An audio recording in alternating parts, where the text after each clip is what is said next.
আজকে আমি তোমাদের সাথে শেয়ার করব কোরিয়ান নুডলসের রেসিপি। তো কোরিয়ান নুডলস ট্রাই করবো, জানি না কখনো কোরিয়ায় যাওয়া হবে নাকি, তো যার কারণে আমি কোরিয়ান নুডলস নিয়ে চলে এসেছি। তো ফার্স্টে কোরিয়ান নুডলস করার জন্য এখানে আমি পানি গরম করতে দিয়ে দিয়েছি।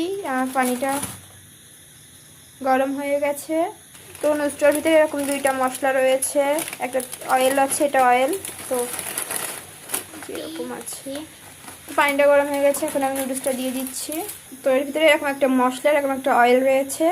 তো এক এক করে আমি সব দিয়ে দিচ্ছি। ফার্স্ট অফ অল মশলাটা দিয়ে দিচ্ছি, তো এরপর আমি অয়েলটা দিয়ে দিচ্ছি। তো আমি এখানে একটা ডিম অ্যাড করেছি, আসলে ডিমটা দিয়েছি কারণ নুডলসের ডিমটা দিলে খেতে ভালো লাগে।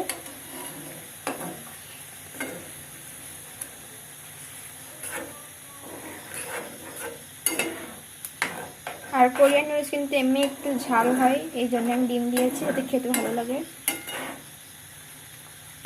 তো সার্ভ করা হয়ে গেছে। আমি আসলে হট টাইমে ভিডিওর স্কিপ নিতে ভুলে গিয়েছি। তো রোজা খেয়ে এখন বলবে কেমন হয়েছে। খাও,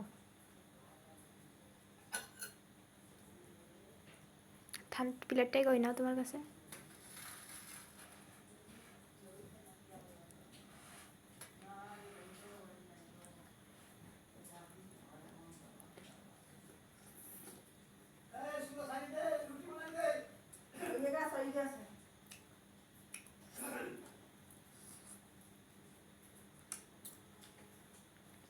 বল তো, গিলেই যাচ্ছে, বলতো।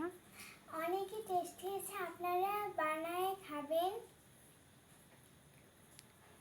লাইক করবেন, সাবস্ক্রাইব করবেন আর কমেন্ট করবেন।